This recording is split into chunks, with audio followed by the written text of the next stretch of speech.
Greetings, ladies and gentlemen, and welcome back. It is me once again, screaming into the void of the internet.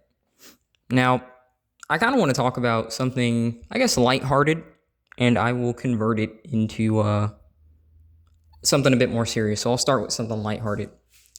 You know, man, I know that there are a lot of guys in this space that are down bad, as they say, desperate and stuff like that. But I kind of want to say something, man. Uh, don't ever let desperation basically screw you over into being with something or, chasing behind something, or in this case, I guess, someone that is literally going to like destroy your mental health and any remnant of peace. Unfortunately, a lot of guys in this space make it seem like chasing vag is more important than peace. And I'm not going to say that I was ever someone who chased vag. It kind of just sometimes happened, but growing up with so many sisters, like 5 sisters, right? I was just already well inclined into how much drama is required to maintain, And what I mean by this is, for example, one of my roommates who is, again, a gal, like at a glance, she seems fine. But, like listening to her, like she has, unfortunately, as always, mentioned, like the things that are going on. And a lot of guys might be thinking that this kind of stuff is like, oh, this is just the internet stuff. No, like this freaking head med crap is real. It's very much real. Like, the freaking bipolar, the freaking depression, the mania, like she has that too. I'm like, holy cow, like what the hell is going on around here? Like it's just, it's freaking wild. And what I mean by this is like, I don't know if this is like her boyfriend or if this is just, a guy that she's screwing with, but there's a guy that comes over here and, he's decently built. And, obviously, let's be real, it doesn't really take much implication to know what they're doing in the room, right? Not that I'm saying that I'm listening to that like a freaking cuck in the chair. Usually that's happening when I'm gone at work or something. But, like imagine basically being a guy who is toned, he's over 6 feet. So, he's already in the air quotes lucky group of guys. Not that I care about height, but, unfortunately we do live in a world where, these gals are so freaking idiotic that they do care about height, right? So he's well built. He's over 6 feet. So he could easily, be dating because he's a decent looking fella. I'm not saying it in that way, you sick bastard, but, he does not suffer from being like, malformed or anything like that, right? And instead, he's basically a twig snapper. Now, if you don't know what a twig snapper is, essentially what I like to call twig snappers, and this is coming from a guy who is, again, on the lankier side myself. I'm not completely lanky, like my muscles are toned and defined, but, I'm still pretty slim. My roommate, on the other hand, and like a lot of, Asian girls to a certain extent, she is just thin. Like she said the heaviest that she ever weighed was like 90 something pounds. And I'm like, hold up, dude. Like you could get you a gal that's maybe, I don't know, like over 5'6" or something like that, right? And you get a gal that's like under 5 feet and she's super thin, no arse, no titties, head problems, mania, and I'm like, bro, you can't be that down bad that like that's your option, bro. Like I'm just saying it, like for me personally, like I'm not necessarily super picky when it comes down to like what I'd, bang, but if it's super heavy or it's super like skinny, like I can't do it. I gotta have like something to grab on, if you catch my drift. And with her, that just ain't there. It really isn't. And so it's kind of disturbing to know that there are guys that will like literally openly get into a relationship with somebody who is, on head meds, has mania, bipolar, like all kinds of stuff. And it's like, dude, don't be that desperate. Don't be that desperate. Like I know that a lot of this world is taking advantage of a man's, desperate desire for that stuff. You know, you look at the YouTube comment bots and it's just a whole bunch of chicks like, oh, click my profile and stuff like that. And it's not really, chicks, but it's like the bot has like a picture of a woman. I'm sure you've seen that before. You've unfortunately got all these dating apps where if you are, I'm just going to be honest, dumb enough to be on a dating app these days, you are literally spending money for no reason other than to basically be interacted with by bots that have no intention of doing anything to like make sure that you get on a date with somebody. So you're just essentially, unfortunately, like a lot of things going on, paying a monthly subscription to something that's basically designed to keep you there. So, you're kind of just wasting your time.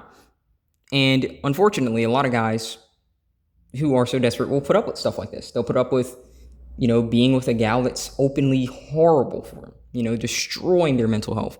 They'll put up with, again, like being abused and taken advantage of online with like freaking dating apps and stuff like that in the hopes that maybe, just maybe, I'll get someone.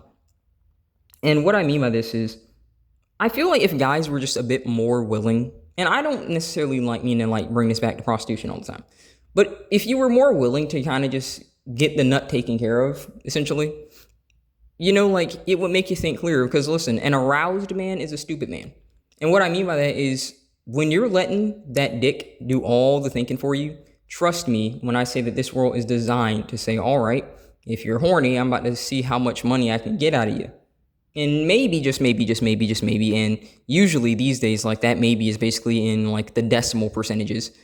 Maybe you may have the possibility to get something, And so I will say this over and over again. I feel like this world wants to keep you in a constant state of arousal, because when you are aroused, you don't make good decisions. And if all of us, take some time to just think about this for a moment, look at advertisements, If you look at cologne, it's usually like a handsome guy, and some freaking gal on a shirt. Now, it may not be necessarily as common now, because you've got some pretty rough looking people, with colored hair and the freaking Bull Dyke haircuts and stuff like that in the commercials that do not look good. You got freaking truck 50s in commercials, modeling commercials. So, but if you really look back, before things were as crazy and woke and stuff like that, you will see most of the time that, hey, you got this, nice house, look at this model girl. Look, you got this nice car, look at this model girl and stuff like that. It was always this idea that,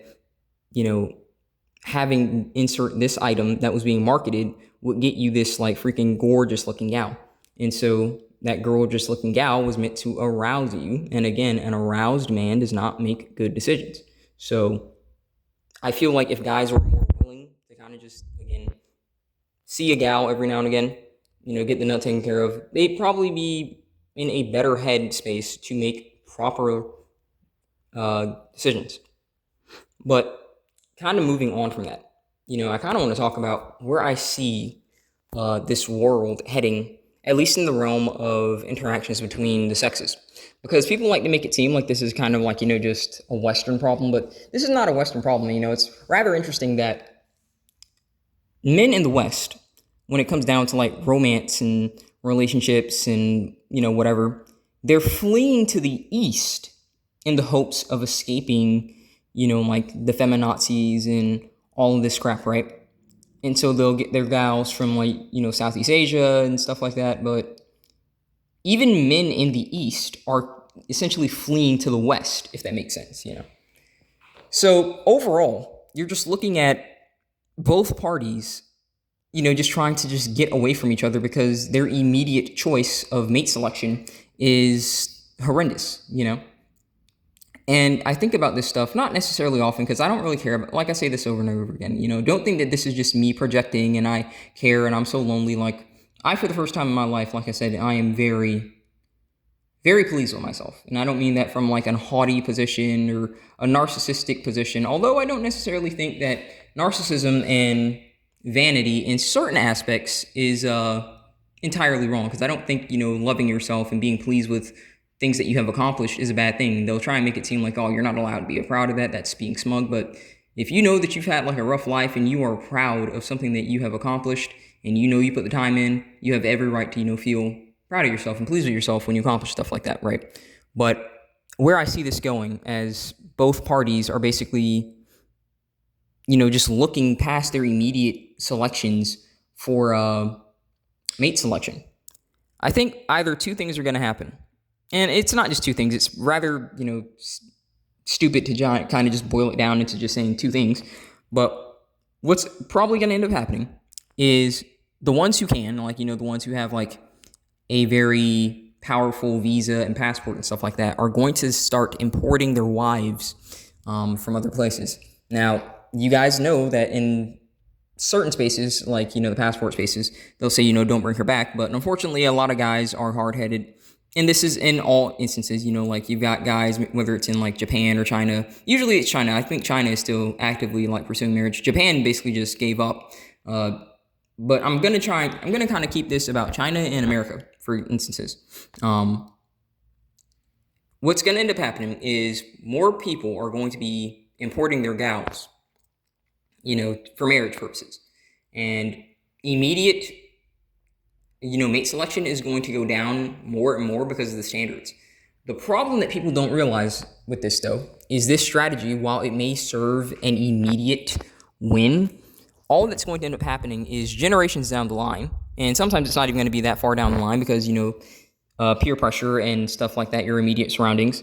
What's likely going to end up happening is those gals are going to end up making friends with, the gals here.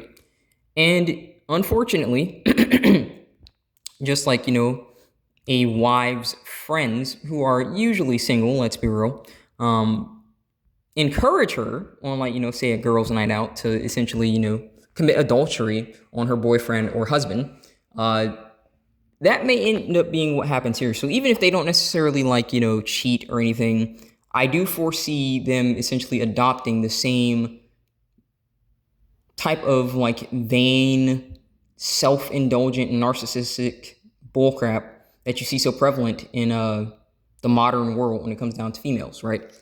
So I think that what's going to end up happening is you're going to see an influx, even more so, Although I don't have as much of a problem with it in this case, since it's someone legally is going through the paperwork to become a citizen.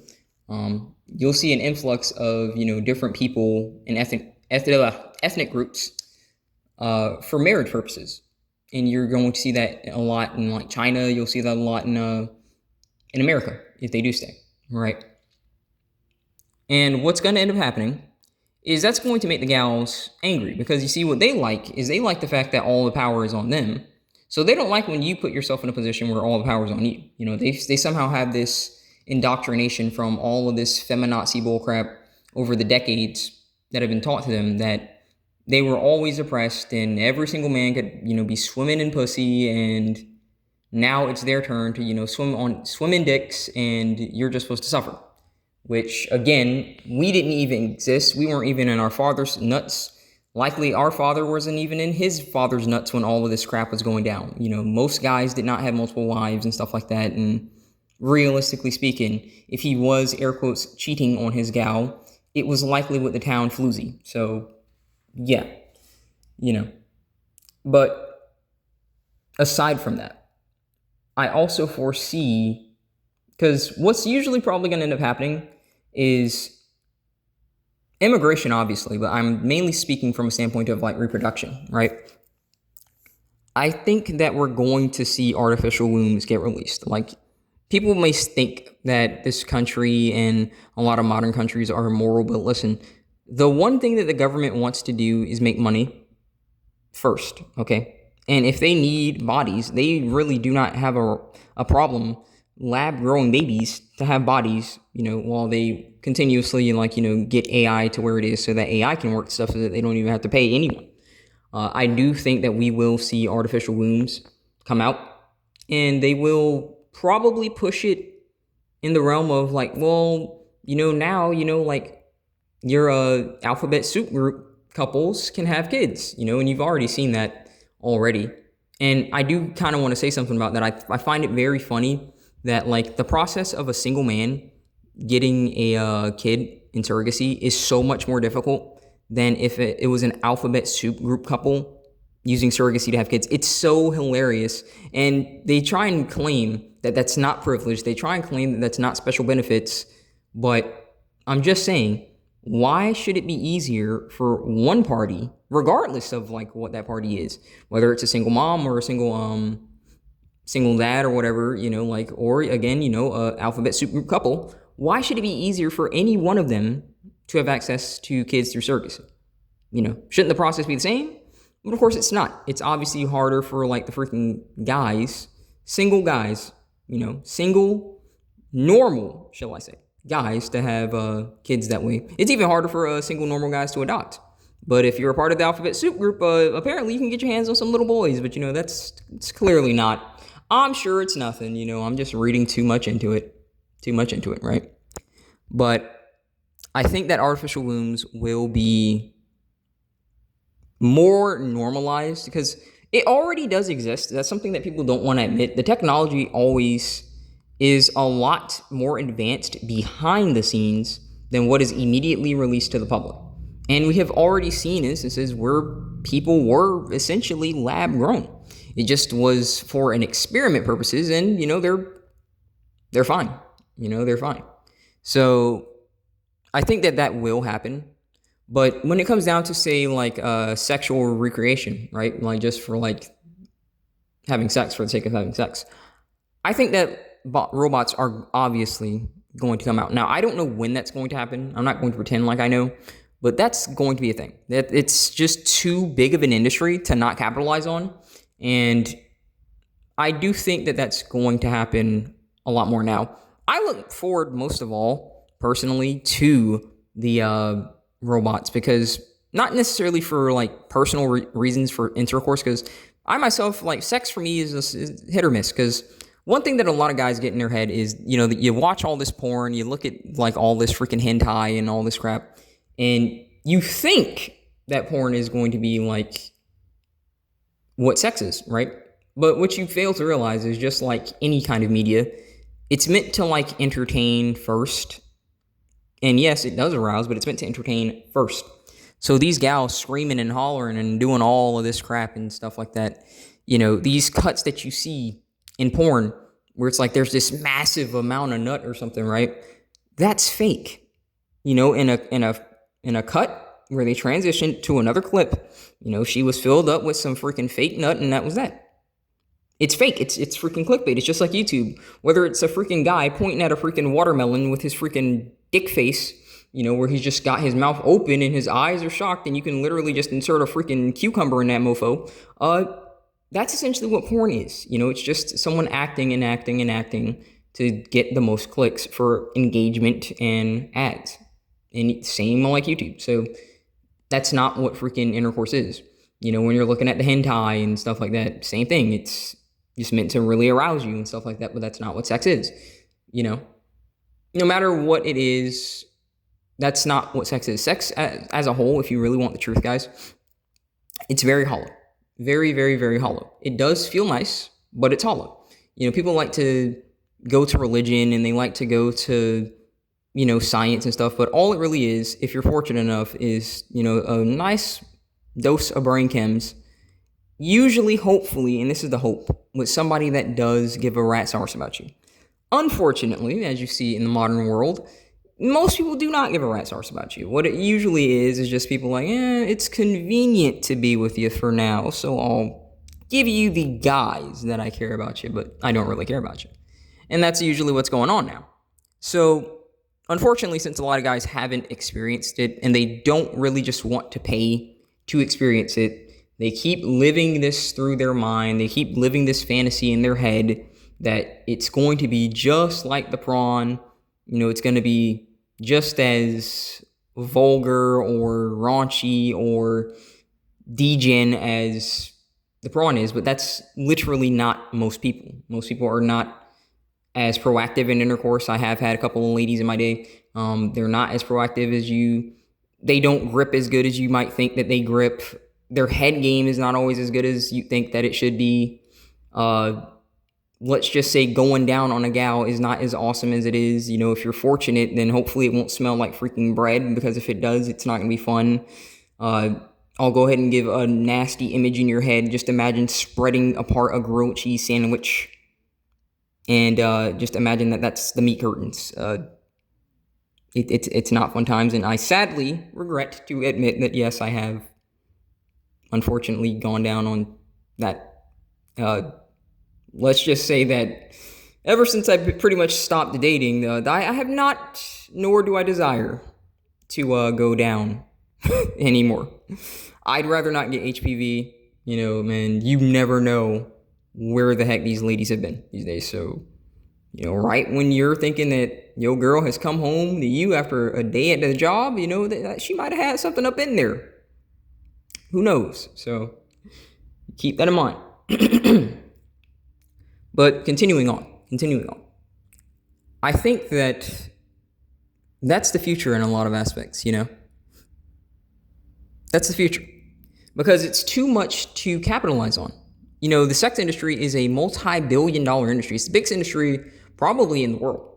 You know, like people being horny and stuff. Sex is obviously a, you know, primordial biological component in a lot of us. And even as somebody who is incredibly disciplined, and I don't mean that as sucking off my own ego. I just mean that in a sense where I don't let mofos take advantage of me just because they think that, oh, well, he wants to nut. I don't mean I'm an easy mark, you know. Maybe a lot of other guys would be just sending a whole bunch of money and hoping that, oh, maybe, just maybe I've got a chance. Because you see that, unfortunately, a lot. All these guys willing to just shower somebody with money and saying, well, I've got a chance. So hopefully if I show her, you know, that I can spoil her, she'll be with me. Not knowing that she's like, okay, well, I'll go ahead and take your money and I'll take this guy's money that thinks the same thing and I'll just keep doing it. Leading you on, you know. And these idiots keep doing it. So, yeah. I'm not exactly an easy mark because, again, an aroused man is a dumb man.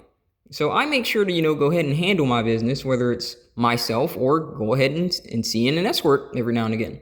And it's a lot easier. Although I will admit, I haven't been seeing escorts for one reason only, and it's not lack of money. I have been relishing seeing all of these EBT-osauruses basically lose their marbles about how they don't have nothing. That crap has been gorgeous to see. I went to Walmart literally yesterday for my monthly grocery shopping because I shop in advance for a month, right? And I'm not going to say Walmart was empty, but the lines were nowhere near as prevalent. The shopping carts weren't as like crazy filled with the junk food and stuff like that. They need to just keep this crap cut. Because a whole bunch of these freaking EBT-osauruses, they can stand to lose not a few pounds, a couple hundred, okay? That they can stand to lose that crap. So, yeah. But I guess in conclusion, I do think that that's the direction that things are going. I think that, unfortunately, because of the way that things are, you know, we have essentially shifted. And I don't necessarily know if you can really say it's unfortunate because when you think about it, a lot of animals in nature like have interesting mating strategies. You know, this idea that we're supposed to stay together all our lives and stuff, that's what's best for kids. Okay, now if you don't care about having kids, and I don't necessarily say this from a standpoint of antinatalism, because personally, I think that this idea that everyone's supposed to be a parent is freaking retarded when you look at the world that we have created and you look at all these freaking single moms and it's like, these chicks have made absolutely terrible children. You know, they send them off to freaking college and they come back as these freaking raging, obese, colored hair, tatted up, like insane people. And you're going to say that that kind of person, it's wonderful that they exist in the state that they are because their parents did a wonderful job, right? No. I don't think that everyone's supposed to have kids because not everyone has the fortitude and the character and discipline required to raise them. You know, so I do not believe that it is somebody's. It's hard to say. Should you say it's a biological right? Well, it's your right to do what you want with your body, but then you're bringing another person into the world, and so it's not really just your body. So there is, you know, topic of discussion to be had there. I won't discuss it here because this video is already pretty long. Pause. But I do think that that's worth talking about, you know. But continuing the point, in nature, there's so many animals that basically do things like this where it's like they kind of only just get together to like mate and then they go about their way. You know, you've got freaking big cats and stuff like that. You know, you might look at lions, but then you got like tigers, you got jaguars, you got leopards, and it's like they just get together, mate, and they leave. Bears, you know, there's a lot of animals that do stuff like this. And looking at it now, from the standpoint now, you know, you may have believed that humans have pretty much stopped adapting and evolving, whatever heck you want to use. I do think adaptation and evolution are kind of two different things. You might think that humans have stopped adapting, but just like, you know, we have wisdom teeth that we aren't using anymore, just like you have people that are still born with appendices and stuff like that, we are adapting, and there is no telling what we will need or not need in the future. And technology is impacting, you know, it's definitely impacting, you know, how we're adapting. IQ levels, thinking processes, you know, how people just basically just look up answers immediately instead of trying to like think and fire some neurons in their head. You know, it is prevalent that we are still changing. You know, change, ironically, is a constant of the world. It's like one of the only constants of the world. Things are changing. I mean, just think about it right now. The sun as we see it is not the sun. You know, like that's just the light that took its sweet time getting here, 8 minutes. You don't see the sun for what it is. You just see the sun as it was. So change is constant, right? Change is constant. Perhaps, as hard as this is for a lot of guys to hear, perhaps this was meant to happen, you know, in a certain aspect. Because what could come of this change, you know, be it the freedom and liberation of guys to basically have kids without needing somebody that can ruin their lives, you know, because they don't want to be with them anymore, which is fine to not want to be with somebody, but the idea that you're supposed to be able to ruin their lives and alienate them from their kids, yeah, that's ridiculous. Perhaps the artificial womb coming into play as a result will give you the power back. Perhaps robots coming along and basically just being programmed to, air quotes, love you, although I don't really believe in love. I do believe in a series of responses to treatments and behavior. The robot just being programmed to give you positive responses will be able to fill the void in a lot of guys and stuff like that. I'm sure that, again, our good old conservatives will come into the picture and talk about how it's against God's will and all this stuff as they sit back and allow freaking gals that have like 8 kids from 8 different dads to basically use the church to freaking marry up a guy that they don't give a rat's arse about and just use that to basically just be a freaking way to just get money to feed their freaking bastards. So yeah. And I don't mean that against the kids. I just speak from the old English term for bastards, you know. I'm just being real. Like, perhaps this was meant to happen, and it is rough to live in a lot of ways, but it is also necessary because as you see the change happen, you'll be able to look at like these future generations, and when they ask why, you'll be able to just show them why, you know. The internet never forgets. All of this stuff is going to be backed up, and we're going to remember this stuff. We're going to remember how we were treated. And if somebody were to ask me, let's say that, I don't know, the year is 2050. The first sex robot comes out, and a young kid, maybe 12, asks me, and I'm like, 2050, that's 25 years from now, so I should be in my 40s or something, right? Let's say that they asked me, you know, was this necessary? Why are we doing that instead of a girlfriend? I have a wealth of decades to share why that would be important and necessary. So, yeah. But I don't want this to drag on too long, so I'm going to go ahead and conclude it with this. Kind of going back to what I shared at the beginning. Guys, please don't let your desperation for intercourse and companionship have you making some very stupid decisions. You know, like, I know I just talked about, like, my roommate as a twig snapper. Well, technically, I guess she's the twig that's getting snapped, but don't essentially be the guy over here essentially piping my roommate. And I don't mean that in a sense like a cut. I mean that in a sense of I'm sure that in his heart he knows that he can do better, you know. And I don't mean that in an uppity way like the gals do, but like, listen, you could be with somebody who's, I don't know, not as crazy, you know, maybe somebody that has something to grab on. Because like, how you gonna be with somebody that's crazy in the head and they can't even be crazy in the bed because they don't got crap to begin with? Nothing on them, no arse, no titties, no nothing. They're just, I don't know, like that, nothing. Jeez, dude, like crazy and nothing? Like, usually it's supposed to be crazy and you got something, but crazy with nothing? Yeah, I don't know. But don't let your desperation have you doing stupid crap or being with people that you have no business being with. And this doesn't just necessarily go back to like intercourse. It could just be anything, you know? Maybe you're just desperate for like companionship, for just friends in general. Don't let that put you in positions where someone's taking advantage of you, you know? So, yeah. Gonna conclude it here. Thank you guys for watching. There's life beyond your pain, guys. Let's get through the bad days to enjoy the good days. God bless. I will see you guys next time.